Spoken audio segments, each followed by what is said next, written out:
The new street, named after Sir Nicholas, connects two districts in Prague, bringing neighbourhoods together. At the unveiling, his son said his father would have been proud. My father would have loved the symbolism of the new buildings coming out of this wasteland and the new road joining the east to the west, and the way that it connects two different communities together. If only that were true in the wider world. Sir Nicholas saved hundreds of Jewish children from concentration camps before the outbreak of the Second World War by arranging for them to travel by train from Prague to the UK, sparing them the horrors of the Holocaust.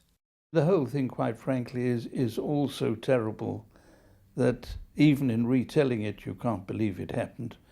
And how one makes the Holocaust really live in people's memories, I think it's difficult, because it's almost impossible even today to believe that it ever happened. Among those who gathered in Prague for the ceremony were some of the so-called Winton children he rescued more than 80 years ago.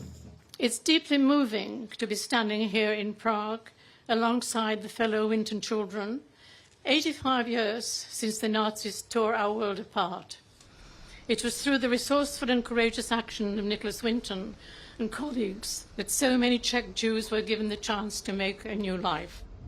40 years after the war, his wife found a scrapbook with all the names of the children he'd rescued. His story was featured on the BBC television show That's Life, and Esther Ranson surprised him with surviving children, now adults. This their first time being reunited with their rescuer. Can I ask, is there anyone in our audience tonight who owes their life to Nicholas Winton? If so, could you stand up, please? Mr. Winton, would you like to turn round? In 2003, he was knighted by the late Queen Elizabeth for services to humanity for his work. He made Berkshire his home, and there's a statue in his honour at Maidenhead railway station.